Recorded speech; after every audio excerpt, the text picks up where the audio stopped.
Assalamualaikum warahmatullahi wabarakatuh.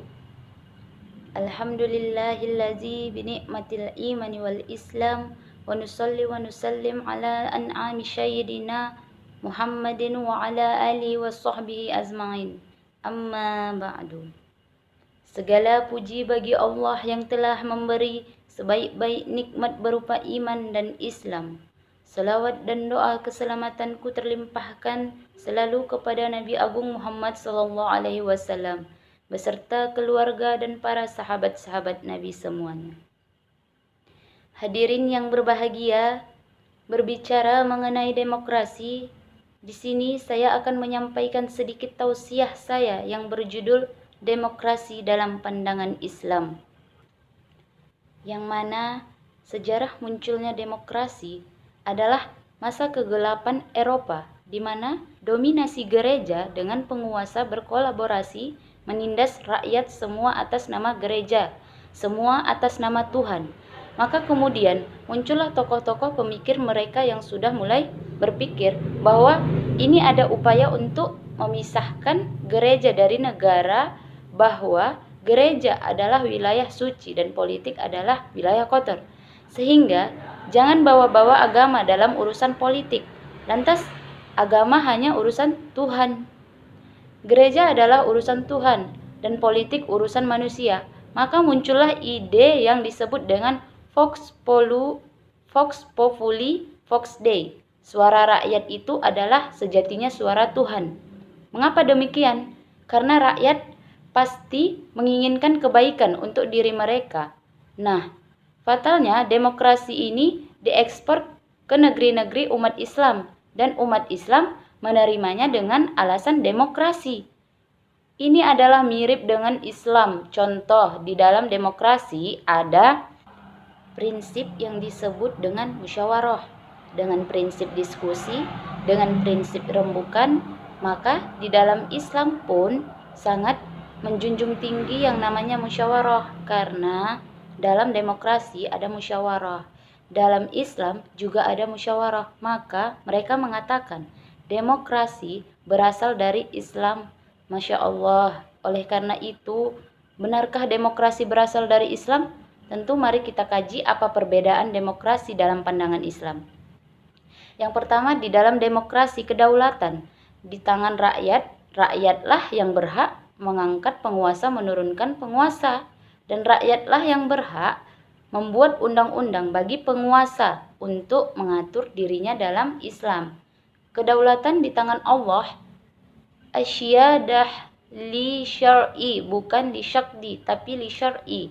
Kedaulatan mutlak membuat hukum di tangan Allah. Allah Subhanahu wa taala berfirman, Innil hukmu illa lillah. Menetapkan hukum itu haknya Allah, bukan hak manusia. Maka dalam pandangan Islam berbeda dengan demokrasi.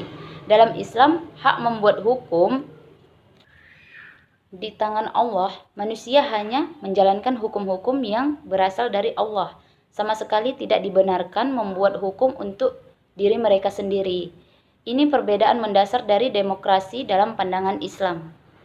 Oleh karena itu, kaum muslimin yang dirahmati Allah, akhir-akhir ini seluruh dunia Islam sangat-sangat bangga dengan demokrasi. Bahkan mereka menyatakan bahwa semakin demokratis negeri kita, maka semakin dekat dengan Islam.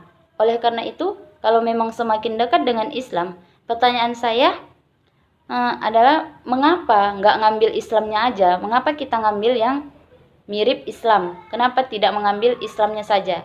Contoh, kita punya sepatu original, yang satu mirip original. Pilih yang mana? Original atau yang mirip original? Tentu kita akan memilih yang original. Oleh karena itu, kaum muslimin yang dirahmati Allah, maka mulai hari ini kita menolak demokrasi, karena sama sekali tidak berasal dari Islam. Bahkan bertentangan secara diametral dengan Islam. Yang kedua, demokrasi sesungguhnya adalah produk hasil akal produk manusia yang mencoba mengatur manusia. Manusia membuat hukum untuk manusia, akhirnya manusia menyembah manusia. Nauzubillahi min zalik. Ini adalah durhaka yang paling besar, kriminalitas yang paling besar. Ada Tuhan selain Allah, yakni Tuhannya adalah sang pembuat hukum yang mereka sebut sebagai wakil rakyat. Yang kedua, mungkinkah demokrasi mampu mengatur manusia? Ternyata tidak. Bahkan di negara yang paling demokratis itu sendiri pun tidak demokrasi. Contohnya Amerika Serikat. Kita lihat, katanya negara yang paling demokratis. Artinya segala sesuatu kebijakan pemerintahnya harus dirembukkan dulu, harus didiskusikan dulu. Lihat George Bush menyerang Irak, menyerang Kuwait. Lihat pemerintah-pemerintah Amerika membombardir negeri-negeri kaum muslimin. Pertanyaannya, apakah dengan berdiskusi dulu di parlemen? Tidak, hantam saja baru diskusinya belakangan. Demokratiskah? Tentu tidak. Lihat negeri ini yang katanya negeri yang selalu meminta pendapat wakil-wakil rakyat. Benarkah menaikkan BBM?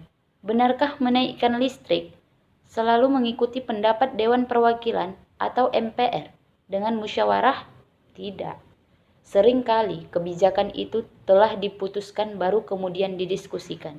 Oleh karena itu, demokrasi selain yang bertentangan dengan Islam, yang kedua, demokrasi adalah ide usang, bohong, dusta demi kepentingan para elit pengusaha agar mereka mampu berkuasa. Oleh karena itu, kaum muslimin yang dirahmati Allah, kalau kita mirip demokrasi, kita kejar. Mengapa demokrasi mirip Islam, kemudian Islam yang kita tinggalkan? Demokrasi mirip Islam, kita ambil, maka sudah sepantasnya hanya Islam yang wajib kita ambil untuk mengatur kehidupan kita. Oleh karena itu, kaum muslimin yang dirahmati Allah, negeri-negeri kaum muslimin hari ini lebih ridho diperintahkan demokrasi daripada kemudian diperintah oleh Islam yang sudah jelas-jelas berasal dari Allah Subhanahu wa Ta'ala.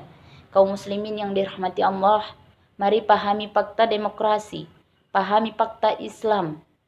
Kita akan menemukan perbedaan mendasar di antara keduanya. Yang kedua, kita mendakwahkan bahwa Islam adalah Islam, tidak mungkin menyamai demokrasi, dan tidak ada juga istilah demokrasi Islam. Nanti ada pacaran yang Islami, kalau ada pacaran yang Islami, nanti ada maling yang Islami. Kalau ada maling yang Islami, nanti akan ada pelacur yang Islami. Maka Islam adalah Islam, kemaksiatan adalah kemaksiatan. Tidak mungkin dicampur. Baru Allah Subhanahu wa Ta'ala berfirman, "Wala tabishul haqqa bil batil." Jangan mencampurkan yang hak dengan yang batil. Karena yang hak sudah jelas dan yang batil juga sudah jelas. Oleh karena itu, kaum muslimin yang dirahmatin Allah dimanapun Anda berada, mulai hari ini kita tolak apapun sistem peradaban, pengaturan atau apapun yang berasal dari manusia yang lemah dan tidak menguasai dirinya sendiri. Maka marilah mulai hari ini kita hanya mengabdikan diri sepenuhnya kepada Allah Subhanahu wa Ta'ala.